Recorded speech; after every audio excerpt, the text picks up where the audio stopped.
Mi nombre es Andrés Morales, tengo 63 años, y hace una semana mi propio hijo me dijo las palabras más dolorosas que puede escuchar un padre. Por favor, no me llames papá delante de mis nuevos colegas. Es mejor que digas que eres mi empleado o algo así. Estas palabras vinieron del mismo muchacho por quien vendí mi empresa próspera, mi casa, mi auto, todo lo que tenía, para criarlo solo después de que su madre nos abandonara cuando él tenía 4 años. Durante 25 años, sacrifiqué mi vida entera por darle todo lo que necesitaba, y ahora que es un ejecutivo exitoso, se avergüenza de que yo sea su padre. Pero lo que mi hijo Miguel no sabe es que durante todos estos años de aparente pobreza, yo estuve reconstruyendo mi fortuna en secreto. Una fortuna que ahora vale más de $20 millones y que estaba destinada a ser toda suya. Pero después de escuchar que se avergüenza de llamarme papá, he decidido que tampoco yo tengo por qué seguir llamándolo hijo. Escucha esta historia hasta el final, porque lo que vas a oír te va a enseñar algo muy importante sobre el sacrificio paternal, la ingratitud filial y las consecuencias de avergonzarse de quienes te dieron todo. También contame desde qué país me estás escuchando, porque quiero saber si estas historias de padres que lo dan todo y reciben desprecio a cambio llegan a todos los rincones del mundo. Haz que esta historia no se pierda en el olvido. Deja tu me gusta y ayuda a que más gente recuerde lo importante que es valorar a los padres. Para que entiendas cómo llegamos hasta acá, tengo que llevarte 30 años atrás, cuando mi vida era completamente diferente. Yo tenía 33 años. Estaba casado con Cecilia desde hacía 8 años y era dueño de una empresa de construcción que me había tomado 10 años construir. Teníamos contratos importantes, 25 empleados, y facturábamos muy bien. No éramos ricos, pero vivíamos cómodamente en una casa propia con 2 autos, empleada doméstica, y todos los planes de tener más hijos y hacer crecer tanto la familia como el negocio. Miguel tenía 4 años y era un niño hermoso, inteligente, lleno de energía. Cecilia trabajaba como contadora en una oficina del gobierno, pero siempre había dicho que cuando tuviéramos más hijos, dejaría de trabajar para dedicarse completamente a la familia. Éramos una familia feliz, con proyectos, con sueños, con todo el futuro por delante. Todo cambió en una semana de marzo de 1994. Cecilia había estado actuando extraño durante meses. Llegaba tarde del trabajo, recibía llamadas que cortaba cuando yo aparecía. Tenía excusas constantes para no pasar tiempo en familia. Una noche, cuando Miguel ya estaba durmiendo, me sentó en la mesa de la cocina y me dijo las palabras que destrozaron mi mundo. Andrés, me enamoré de otro hombre. Me voy a ir a vivir con él. ¿Qué estás diciendo, Cecilia? Estoy diciendo que ya no te amo, que encontré a alguien que me hace feliz, que quiero empezar una nueva vida. ¿Y Miguel qué? ¿Y nuestra familia? Miguel va a estar mejor con vos. Yo no nací para ser madre. Necesito ser libre. Necesito vivir mi vida. No nació para ser madre. Después de 4 años cuidando a Miguel, después de toda la felicidad que habíamos vivido como familia, Cecilia decidía que no había nacido para ser madre. Cecilia, podemos ir a terapia, podemos hablar, podemos arreglar esto. No hay nada que arreglar, Andrés. Mi decisión está tomada. El viernes me voy. Miguel se queda con vos. ¿El viernes? ¿En 3 días? Sí, ya tengo todo organizado. Esos 3 días fueron los más terribles de mi vida. Cecilia empacó sus cosas como si fuera de vacaciones, sin dramatismo, sin lágrimas, como si estuviera tomando la decisión más natural del mundo. Miguel no entendía nada. Preguntaba por qué mamá guardaba toda su ropa en valijas. Mamá se va a ir a trabajar a otro lugar por un tiempo. Le mentí. No sabía cómo explicarle a un niño de 4 años que su madre había decidido abandonar a su familia por otro hombre. El viernes por la mañana, Cecilia se fue. Le dio un beso rápido a Miguel en la frente. Me miró por última vez y se subió a un taxi con sus valijas. No lloró, no dudó, no se despidió realmente. Simplemente se fue, como si los últimos 8 años de matrimonio y 4 años de maternidad hubieran sido un experimento que había decidido terminar. Miguel lloró durante horas preguntando cuándo iba a volver mamá. Yo no sabía qué responderle. ¿Cómo le explicas a un niño que su madre eligió una nueva vida que no los incluía? Los primeros meses fueron devastadores. Yo tenía que manejar la empresa durante el día y cuidar a Miguel por las noches. Contraté a una señora para que lo cuidara mientras yo trabajaba. Pero Miguel lloraba constantemente. No entendía por qué mamá no volvía. Tenía pesadillas. Se despertaba preguntando por Cecilia. Económicamente, también era difícil. Los gastos de cuidar a Miguel solo, más la empleada que lo cuidaba, más todos los gastos de la casa, estaban presionando mucho nuestras finanzas. La empresa andaba bien, pero yo no podía dedicarle el tiempo que necesitaba, porque Miguel me necesitaba más. 6 meses después de que Cecilia se fuera, recibí un llamado de su abogado. Quería el divorcio y la venta de todos los bienes matrimoniales para repartir la mitad. La casa, los autos, incluso mi empresa, todo tenía que venderse para que ella pudiera recibir su parte. Doctor, le dije al abogado, mi esposa abandonó a su hijo. ¿Cómo puede pretender la mitad de todo? Señor Morales, independientemente de las razones del divorcio, la ley es clara. Los bienes matrimoniales se reparten en partes iguales. Era una situación kafkiana. Cecilia había abandonado a su familia para irse con otro hombre, y la ley le daba derecho a llevarse la mitad de todo lo que yo había construido trabajando durante años para mantener a esa misma familia que ella había decidido abandonar. Tuve que tomar la decisión más difícil de mi vida, vender todo para poder pagarle a Cecilia su parte y quedarme con algo para seguir manteniendo a Miguel. Vendí la empresa que me había costado 10 años construir, vendí nuestra casa, vendí los autos, vendí todo lo que tenía valor. Después de pagarle a Cecilia y pagar todos los gastos legales del divorcio, me quedé con $50,000. Todo mi patrimonio de una década de trabajo se había reducido a $50,000 y la responsabilidad de criar solo a un niño de 5 años. Con ese dinero alquilé un apartamento pequeño pero decente en un barrio de clase media, compré un auto usado y abrí un pequeño taller de reparaciones domésticas. Ya no era el empresario constructor que tenía 25 empleados, ahora era Andrés, el plomero electricista, que arreglaba cosas en casas particulares. Miguel se adaptó mejor de lo que esperaba. Era un niño resiliente, inteligente, que entendía intuitivamente que la situación había cambiado, pero que papá estaba haciendo todo lo posible para cuidarlo.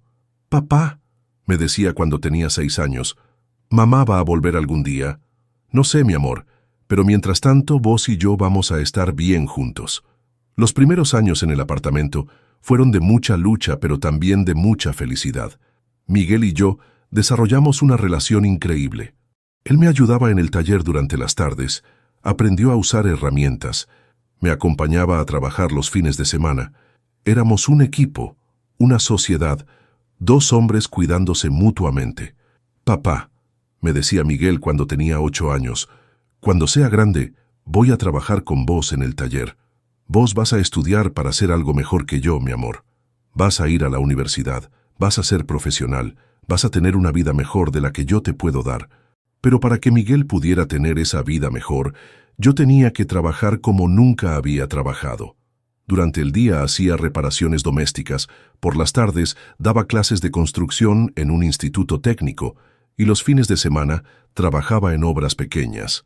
Todo para juntar el dinero suficiente para pagarle el mejor colegio posible. Cuando Miguel cumplió 10 años, logré inscribirlo en el Colegio San Andrés, uno de los mejores colegios privados de la ciudad. La cuota mensual costaba la mitad de mis ingresos, pero yo quería que tuviera la mejor educación posible. «Papá», me dijo cuando le conté que iba a cambiar de colegio, «¿no es muy caro?» «No te preocupes por eso, mi amor. Papá se las arregla». Los años del colegio privado fueron años de mucho sacrificio económico, pero también de mucho orgullo. Miguel era uno de los mejores alumnos de su clase, destacaba en matemáticas y ciencias, tenía amigos, participaba en actividades deportivas. Era un niño feliz a pesar de no tener madre, a pesar de tener un papá que trabajaba 3 trabajos para mantenerlo. Durante esos años, nunca le conté a Miguel sobre nuestra situación económica real. Cuando sus compañeros del colegio hablaban de las empresas de sus padres, de sus casas grandes, de sus viajes familiares, Miguel simplemente decía que su papá trabajaba en construcción sin entrar en detalles. Nunca se quejó de no tener las cosas que tenían sus compañeros. Nunca me hizo sentir mal por no poder darle lujos, pero yo sabía que tenía que hacer algo más si quería darle a Miguel las mismas oportunidades que tenían sus compañeros de colegio. No podía conformarme con ser el papá plomero que trabajaba 3 empleos. Tenía que reconstruir mi vida económica de alguna manera. Fue entonces cuando tomé la decisión más arriesgada de mi nueva vida. Con los pequeños ahorros que había logrado juntar durante años de trabajo triple, decidí comprar mi primera propiedad para alquilar. Era una casita pequeña en un barrio popular, que costaba $15,000 y que podía generar $200 mensuales de alquiler. ¿Por qué inversión inmobiliaria? Porque durante mis años como constructor había aprendido a evaluar propiedades, sabía cuáles barrios iban a crecer, conocía el negocio. Si no podía reconstruir mi empresa constructora, al menos podía invertir inteligentemente en bienes raíces. La primera casita fue el comienzo de algo grande, aunque en ese momento no me daba cuenta. Durante los siguientes 5 años, reinvertí cada peso de ganancia en comprar más propiedades pequeñas. Casitas en barrios populares, departamentos monoambiente, locales comerciales chicos. Nada ostentoso, todo muy discreto, pero construyendo un pequeño imperio inmobiliario. Miguel no sabía nada de estas inversiones. Para él yo seguía siendo el papá que trabajaba como plomero y electricista, que se levantaba temprano todos los días, que llegaba cansado todas las noches. No quería que supiera sobre el dinero porque quería que valorara el esfuerzo, no que se acostumbrara a depender de rentas. Cuando Miguel cumplió 15 años, me dijo algo que me llenó de orgullo. Papá, quiero estudiar ingeniería industrial. Quiero ir a la universidad, conseguir un buen trabajo y después ayudarte para que no tengas que trabajar tanto. Mi amor, le respondí, vos estudia lo que te guste. De los gastos me ocupo yo. Durante los años del secundario, Miguel se convirtió en un joven excepcional. Era el mejor alumno de su promoción, presidente del centro de estudiantes, capitán del equipo de debate. Todos sus profesores decían que tenía un futuro brillante, que podía estudiar lo que quisiera en cualquier universidad. Pero también empecé a notar cambios sutiles en su personalidad. Los compañeros del colegio privado lo habían influenciado de maneras que no siempre me gustaban.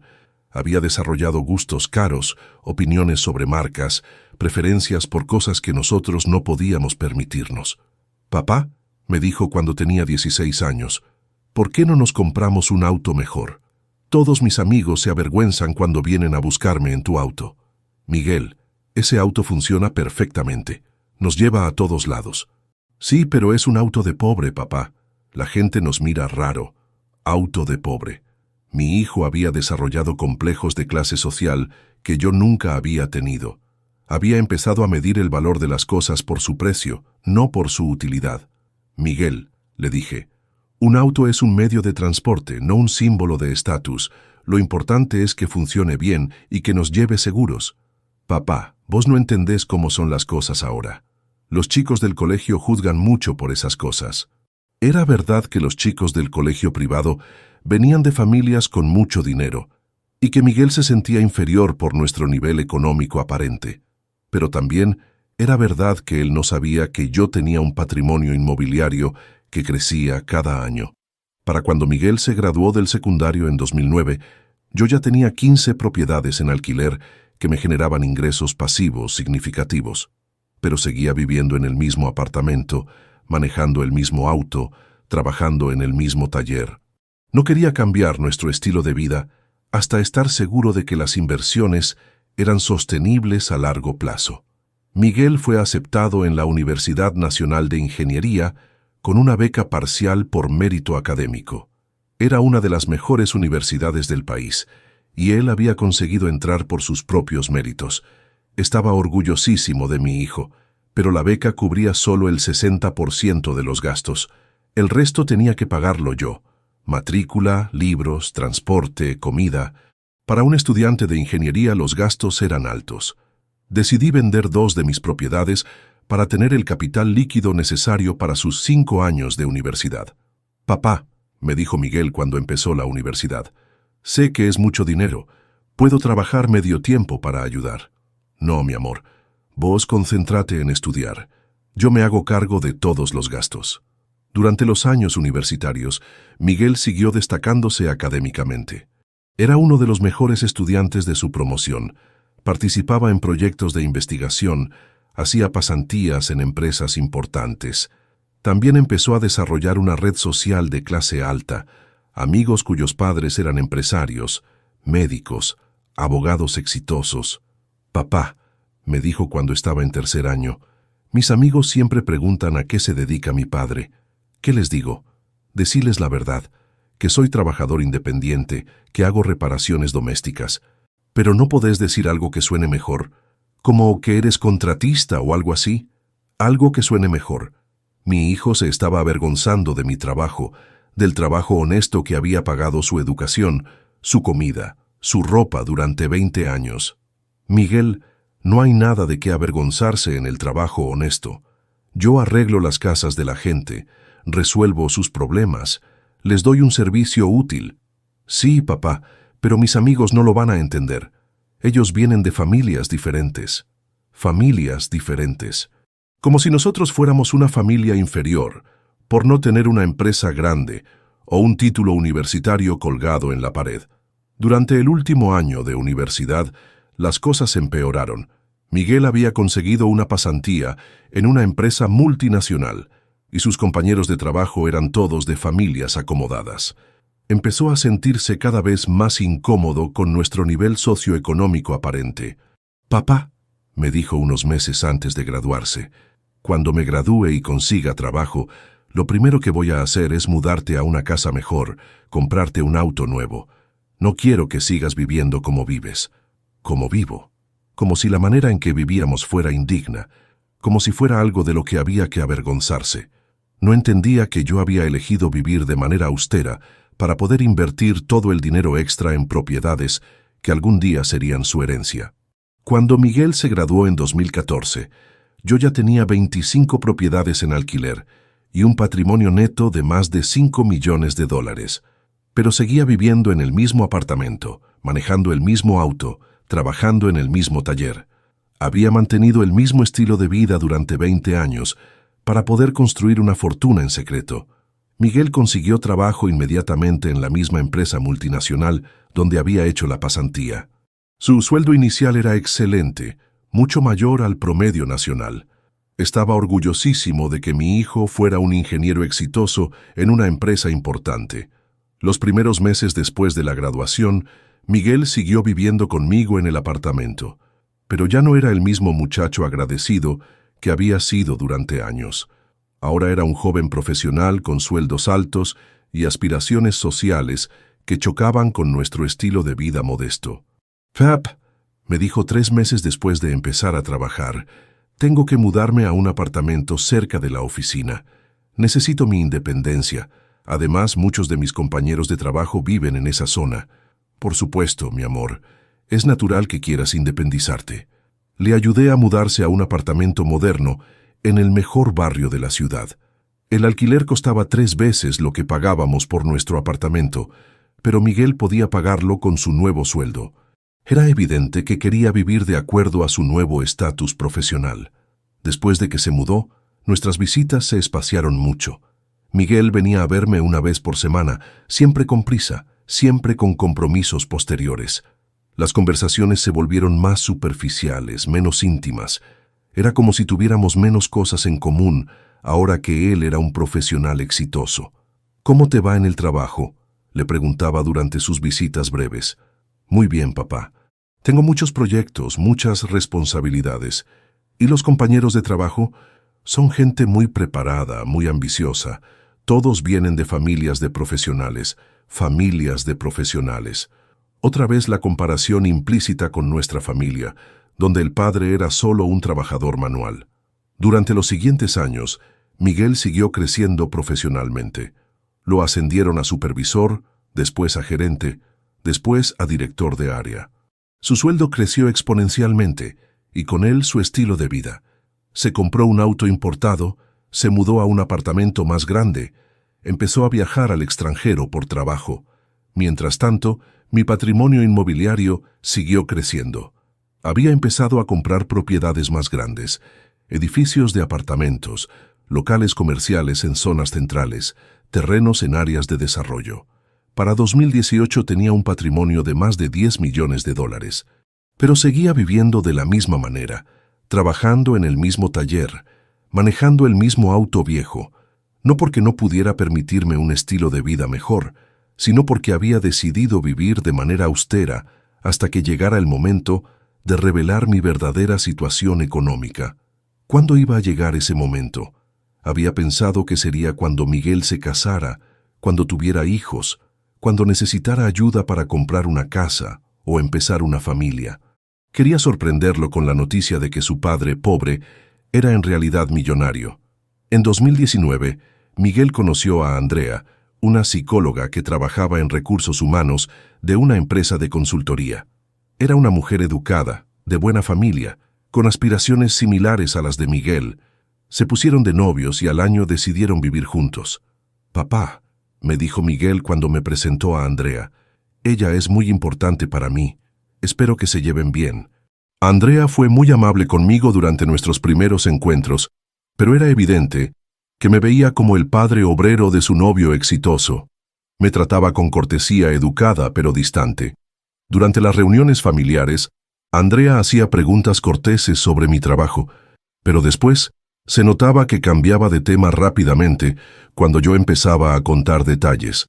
Era como si mi trabajo manual fuera algo incómodo de lo que había que hablar lo menos posible. «¿Y a qué se dedica usted, don Andrés?», me preguntó una de sus amigas durante una reunión social. «Soy plomero y electricista», le respondí. «Ah, qué interesante», dijo sin interés real, y inmediatamente empezó a hablar con Miguel sobre su trabajo en la multinacional. Miguel notaba la incomodidad de Andrea y sus amigos cuando hablaban de mi trabajo, y empezó a evitar incluirme en actividades sociales donde hubiera gente de su círculo profesional. «Papá», me dijo un día, «Andrea y yo vamos a ir a una cena con gente de mi empresa. Es mejor que no vengas porque van a hablar mucho de trabajo y te vas a aburrir». «No me aburro escuchando hablar de trabajo, Miguel». «Sí, pero es que van a hablar de cosas muy técnicas, muy específicas de nuestro rubro. Excusas para no incluirme en su vida social». Mi hijo había decidido que yo no encajaba en su nuevo mundo de profesionales exitosos. En 2021, Miguel y Andrea decidieron casarse. La boda iba a ser en un salón exclusivo, con 150 invitados, mayormente compañeros de trabajo de Miguel y familiares de Andrea. Cuando empezamos a planificar, me di cuenta de que yo era visto más como una obligación protocolar que como el padre del novio. «Papá», me dijo Miguel durante una de las reuniones de planificación, «vamos a hacer la boda en el Salón Dorado.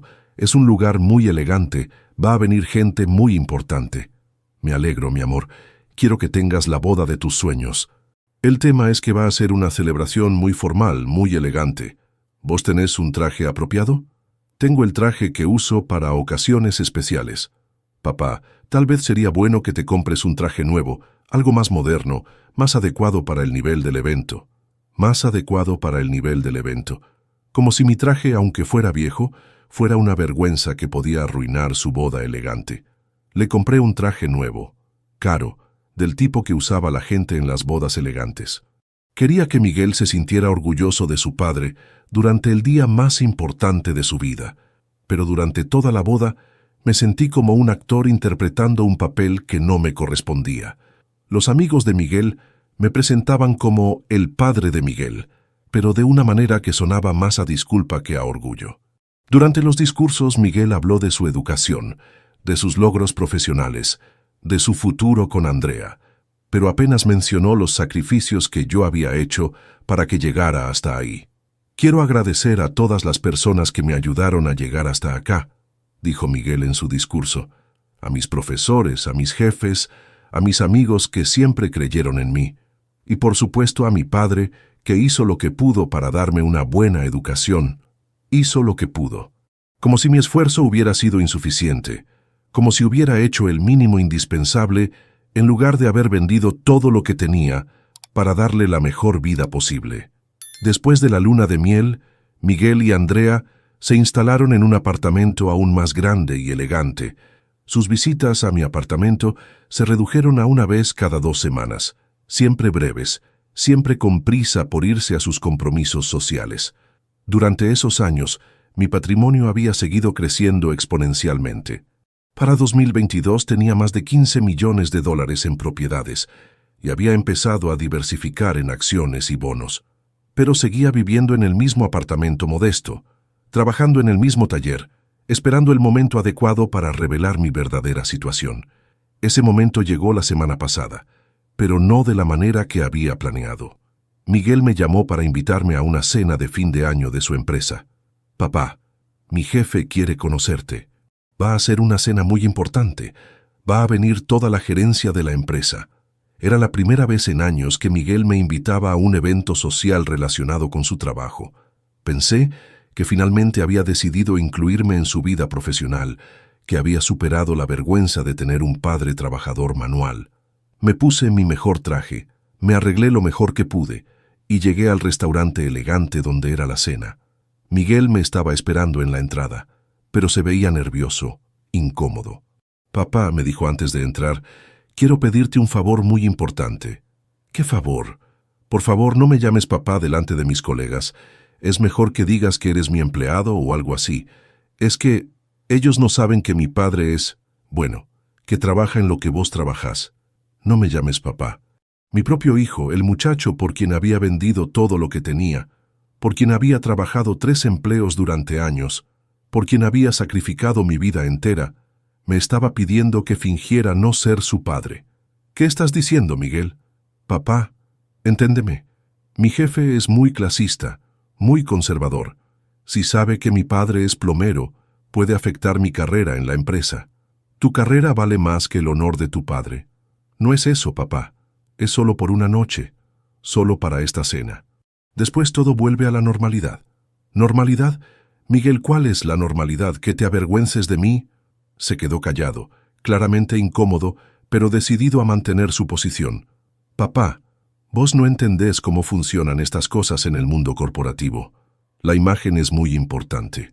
«¿La imagen de qué, Miguel?» «La imagen de tener un padre que trabajó honestamente toda la vida para darte todo lo que tenés». «Papá, por favor, no hagamos una escena acá. ¿Podés hacer esto por mí? ¿Una sola vez? Una sola vez. Renegar de ser su padre una sola vez, como si fuera un favor pequeño, una concesión mínima». «No, Miguel, no puedo hacer eso». «¿Por qué no?» «Porque soy tu padre, y tener un padre trabajador honesto no es algo de lo que tengas que avergonzarte». Miguel se puso furioso. «¿Avergonzarme? ¿Quién dijo que me avergüenzo? Vos mismo me dijiste que no te llame papá delante de tus colegas. Eso no es avergonzarse, es ser pragmático». «Pragmático». Mi hijo había reducido nuestra relación padre-hijo a una cuestión de pragmatismo corporativo. Me fui de ese restaurante sin entrar a la cena. Caminé por las calles durante horas, procesando lo que había pasado, entendiendo finalmente qué era lo que Miguel realmente pensaba de mí. Esa noche llegué a mi apartamento y me quedé despierto hasta el amanecer, repasando los últimos 25 años de mi vida. Todo lo que había sacrificado, todo lo que había construido, todo lo que había planeado para mi hijo, y al final él se avergonzaba de llamarme papá.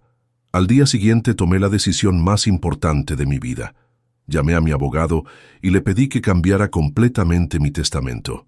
Miguel, que iba a heredar más de 20 millones de dólares, ahora va a heredar exactamente $100,000. Una suma que le permita pagar el funeral de su padre, nada más. Los otros 9 millones van a ir a una fundación que financia becas universitarias para hijos de trabajadores manuales, hijos que sí van a valorar el sacrificio de sus padres, que sí van a estar orgullosos de venir de familias trabajadoras. ¿Estás seguro de esta decisión?, me preguntó el abogado. Nunca estuve más seguro de nada en mi vida. Si mi hijo se avergüenza de llamarme papá, entonces va a tener que aprender a vivir sin los beneficios de ser mi hijo. También decidí hacer otra cosa que había postergado durante años: cambiar mi estilo de vida. Con 20 millones de dólares puedo vivir como un rey. Puedo mudarme a la casa de mis sueños. Puedo comprarme el auto que siempre quise. Puedo viajar por el mundo.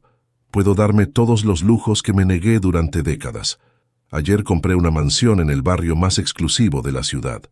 Una casa de 500 metros cuadrados con piscina, jardín, garaje para 4 autos, en la misma zona donde viven los jefes de Miguel. También compré un auto de lujo, uno de esos que Miguel siempre quiso que tuviéramos, pero que yo nunca pude justificar económicamente. ¿Puedo permitirme estos lujos? Por supuesto que puedo.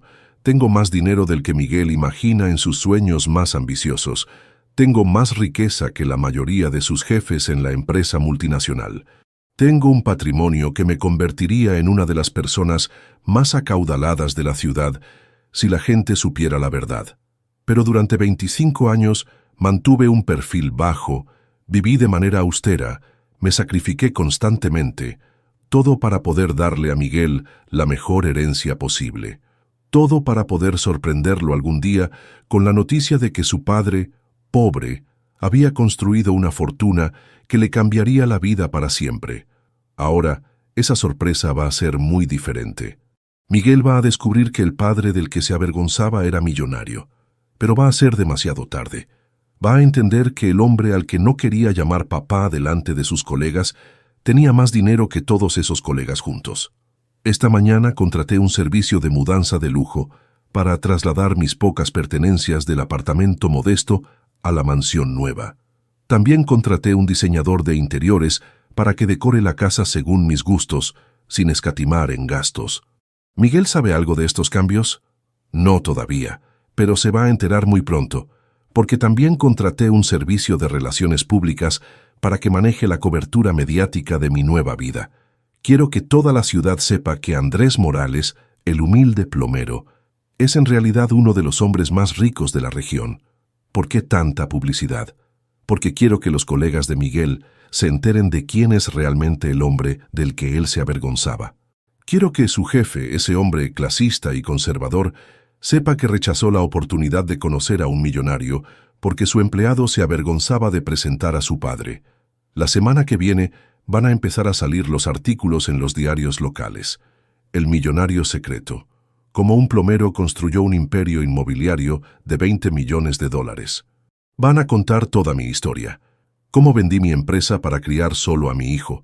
Cómo trabajé 3 empleos para pagarle el mejor colegio. Cómo reinvertí cada peso en propiedades mientras vivía de manera austera. Van a contar cómo durante 25 años mantuve el mismo estilo de vida modesto para poder construir una fortuna en secreto, toda destinada a ser la herencia de mi hijo. Y van a contar cómo cambié mi testamento después de que mi hijo me pidiera que fingiera no ser su padre. Miguel se va a enterar de la verdad leyendo el diario, como cualquier extraño. Se va a enterar de que el padre al que no quería llamar papá tenía un patrimonio que lo convertiría en millonario instantáneamente. Se va a enterar de que perdió esa herencia por avergonzarse del hombre que había sacrificado todo por él. ¿Es cruel contarle la verdad de esta manera? Tal vez. Pero durante 25 años yo fui comprensivo, paciente, amoroso. Durante 25 años justifiqué cada falta de gratitud, cada momento de vergüenza, cada falta de respeto. Durante 25 años esperé que madurara y aprendiera a valorar el sacrificio que había hecho por él.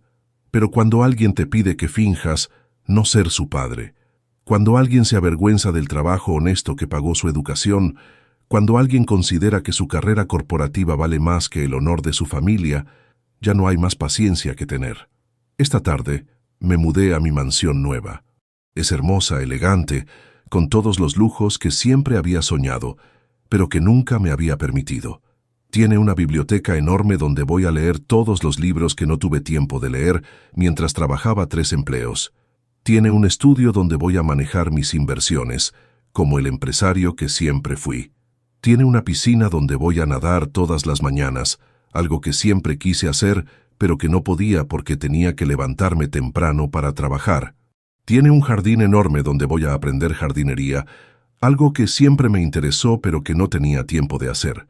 Por primera vez en 25 años voy a vivir para mí mismo. Voy a despertarme cuando tenga ganas, voy a comer lo que se me antoje, voy a hacer las cosas que disfruto. Ya no voy a justificar cada peso que gasto en mí mismo. Ya no voy a posponer mis placeres para ahorrar dinero para Miguel. Mañana llega mi auto nuevo. Un Mercedes-Benz de lujo que cuesta más que el apartamento donde viví durante 25 años. Es uno de esos autos que Miguel siempre quiso que tuviéramos, uno de esos autos que él consideraba apropiados para gente de clase. Voy a manejar ese auto por toda la ciudad, especialmente por la zona donde trabaja Miguel. Quiero que sus colegas vean al plomero manejando un auto más caro que el de cualquiera de ellos. Quiero que se pregunten cómo es posible que un trabajador manual tenga un auto que ellos no pueden permitirse. También contraté un chofer personal para las ocasiones en que no quiera manejar. Un señor elegante, uniformado, que va a llevarme a cenar a los restaurantes más caros de la ciudad, a hacer compras en las tiendas más exclusivas, a todos los lugares donde Miguel me consideraba inapropiado por mi trabajo. La semana que viene voy a empezar a hacer las cosas que siempre quise hacer, pero que no podía por falta de tiempo o dinero. Voy a viajar a Europa, a conocer los países que siempre soñé visitar. Voy a viajar en primera clase, hospedarme en hoteles de 5 estrellas, comer en restaurantes con estrellas Michelin. Voy a aprender idiomas, algo que siempre me interesó, pero que no tenía tiempo de hacer. Voy a tomar clases de arte, de música, de todas las cosas culturales que Miguel y sus amigos consideran importantes para la gente educada. Voy a demostrar que la educación no se mide solo por títulos universitarios, que la clase no se define por el trabajo que uno hace, que el valor de una persona no depende de su profesión. También voy a empezar a hacer trabajo filantrópico de manera muy pública. La fundación que estoy creando con la herencia que iba a ser de Miguel va a financiar becas universitarias para 100 jóvenes por año, 100 hijos de trabajadores manuales que van a tener la oportunidad de estudiar en las mejores universidades.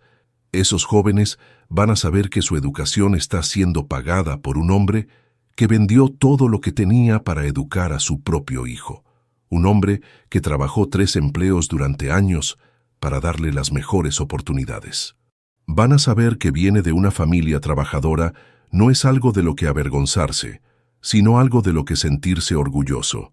Van a aprender que el trabajo honesto tiene dignidad, que el sacrificio paternal merece respeto, que la gratitud filial no es opcional. Van a ser lo que Miguel nunca fue, jóvenes agradecidos que valoran las oportunidades que reciben. Anoche, desde mi mansión nueva, le mandé un mensaje a Miguel, un mensaje simple. Mañana salgo en el diario. Vas a entender muchas cosas que no sabías sobre tu padre. No le dije nada más. Quiero que lea toda la historia en el periódico, como cualquier otra persona. Quiero que se entere de que el hombre al que no quería llamar papá, delante de sus colegas, tenía más dinero que el jefe que tanto respeta. Quiero que entienda que perdió $20 millones por un momento de vergüenza, por unas palabras crueles, por priorizar su imagen corporativa sobre el amor familiar. Miguel va a tratar de contactarme cuando se entere de la verdad. Probablemente. Va a querer explicar, va a querer justificar, va a querer arreglar las cosas. Pero va a ser demasiado tarde. El daño está hecho, la decisión está tomada, el testamento está cambiado. Durante 25 años esperé que Miguel madurara y aprendiera a valorar el sacrificio que había hecho por él. Esperé que entendiera que tener un padre trabajador honesto era algo de lo que enorgullecerse, no algo de lo que avergonzarse. Esperé que desarrollara gratitud filial, respeto familiar, amor genuino. Pero en lugar de eso, Miguel desarrolló complejos de clase social, vergüenza familiar, ambiciones que lo alejaron de sus raíces.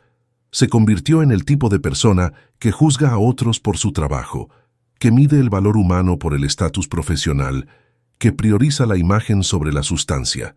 Fui yo quien creó a ese Miguel. Tal vez parcialmente.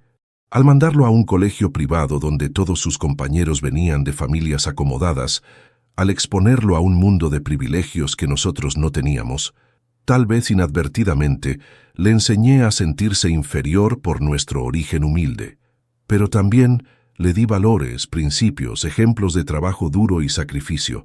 Le mostré que se puede salir adelante con esfuerzo, que se puede construir una vida mejor con dedicación, que el trabajo honesto tiene dignidad. Si eligió ignorar esas lecciones, y adoptar los prejuicios de clase de sus compañeros acomodados, esa fue su decisión. A los 32 años, Miguel es un adulto completamente formado que debería tener la madurez para reflexionar sobre todo lo que recibió y sentir gratitud hacia quien se lo dio. El hecho de que no lo haga habla más de su carácter que de mi crianza. La fundación educativa que estoy creando se va a llamar Fundación Andrés Morales para Hijos de Trabajadores. Va a tener mi nombre y mi historia. Va a honrar la memoria de todos los padres trabajadores que se sacrifican por sus hijos. Va a demostrar que el trabajo manual puede generar recursos para cambiar vidas. Cada beca que otorgue la fundación va a venir acompañada de mi historia. Cómo un plomero construyó una fortuna en secreto para su hijo, cómo ese hijo se avergonzó de su padre, cómo esa fortuna terminó beneficiando a otros jóvenes que sí valoraron la oportunidad. Va a ser una lección permanente sobre gratitud, respeto y las consecuencias de la ingratitud filial. Va a ser mi legado, no un hijo millonario que se avergonzaba de su padre, sino cientos de jóvenes agradecidos que van a honrar la memoria del hombre que les dio la oportunidad de estudiar. A vos que me escuchaste hasta acá, a vos que me acompañaste en esta historia dolorosa de un padre traicionado por la ingratitud de su propio hijo, quiero contarte algo muy importante. Si tenés padres que se sacrificaron por vos, que trabajaron duro para darte oportunidades, que pusieron tu bienestar por encima del suyo propio, nunca te avergüences de ellos. No importa qué trabajo hagan, no importa cuánto dinero tengan, no importa si encajan o no en tu círculo social actual. Esos padres merecen tu respeto, tu gratitud, tu orgullo. Merecen que los llames papá o mamá con la cabeza en alto, sin importar quién esté escuchando. Miguel perdió $20 millones por un momento de vergüenza filial. Pero más importante que el dinero, perdió la oportunidad de tener una relación genuina con el hombre que más lo amó en el mundo. Perdió la posibilidad de conocer la verdadera historia de su padre, de entender la dimensión real de los sacrificios que hice por él. Perdió la oportunidad de sentirse orgulloso de venir de una familia trabajadora que supo salir adelante. Perdió la posibilidad de tener un padre millonario que habría sido su mejor aliado, su mayor apoyo, su resource más valioso en la vida. Todo por no querer llamarme papá delante de sus colegas. Todo por priorizar su imagen corporativa sobre el amor familiar. Todo por avergonzarse del trabajo honesto que pagó su educación y le dio todas las oportunidades que tuvo en la vida. ¿Me duele haber tomado estas decisiones? Por supuesto que me duele. Miguel fue el centro de mi mundo durante 25 años. Cada decisión que tomé, cada sacrificio que hice, cada peso que ahorré, todo estuvo pensado en su bienestar y su futuro. Renunciar a esa ilusión, aceptar que no me valora como yo lo valoro a él, es como perder una parte de mí mismo, pero también es liberador. Por primera vez en 25 años, voy a vivir para mí mismo. Voy a disfrutar del dinero que gané trabajando duro. Voy a darme los gustos que me negué durante décadas. Voy a relacionarme con gente que me aprecie por quien soy, no por lo que puedo darles. Voy a demostrar que un trabajador manual puede ser tan refinado, tan educado, tan sofisticado como cualquier ejecutivo corporativo. Voy a usar mi riqueza para abrir puertas que estaban cerradas, para acceder a círculos sociales que me consideraban inferior, para demostrar que la clase no se define por el título profesional. Y voy a usar mi historia para enseñar lecciones importantes sobre familia, gratitud y respeto. Cada entrevista que dé, cada artículo que se escriba sobre mí, cada aparición pública que haga, va a incluir la historia de cómo mi hijo se avergonzó de llamarme papá y perdió una herencia de $20 millones. Va a ser una lección para otros padres. No se sacrifiquen tanto que pierdan su propia identidad. No den tanto que olviden exigir respeto a cambio. No amen tanto que toleren el maltrato por miedo a perder el amor de sus hijos. Va a ser una lección para otros hijos. Valoren a sus padres mientras los tengan. No se avergüencen del trabajo honesto que les dio oportunidades. No prioricen la imagen social sobre el amor familiar. No den por sentado el sacrificio paternal. Mañana empieza mi nueva vida como Andrés Morales, el millonario. Mañana Miguel va a leer en el diario quién era realmente el hombre del que se avergonzaba. Mañana toda la ciudad va a conocer la historia del plomero, que construyó un imperio mientras criaba solo a su hijo. Y pasado mañana, cuando Miguel trate de llamarme para explicar, para pedir perdón, para tratar de arreglar las cosas, yo voy a estar en mi mansión, rodeado de lujos que él nunca imaginó que podía tener, viviendo la vida que me negué durante 25 años para asegurar su futuro. Un futuro que ahora va a tener que construir solo, sin la ayuda del padre millonario del que se avergonzaba. Un futuro donde va a tener que demostrar que puede ser exitoso por méritos propios, sin la red de seguridad de una herencia multimillonaria. Contame desde qué país me estás escuchando, y contame si esta historia te hizo reflexionar sobre cómo tratás a tus padres, sobre si valorás realmente los sacrificios que hicieron por vos, porque al final del día, cuando le decís a tu padre que no te llame papá delante de otros, estás perdiendo mucho más de lo que imaginás. Los padres no somos eternos. El tiempo para demostrar gratitud, para pedir perdón, para valorar el amor paternal, es limitado. Y cuando ese tiempo se acaba, lo único que queda son los recuerdos y las oportunidades perdidas.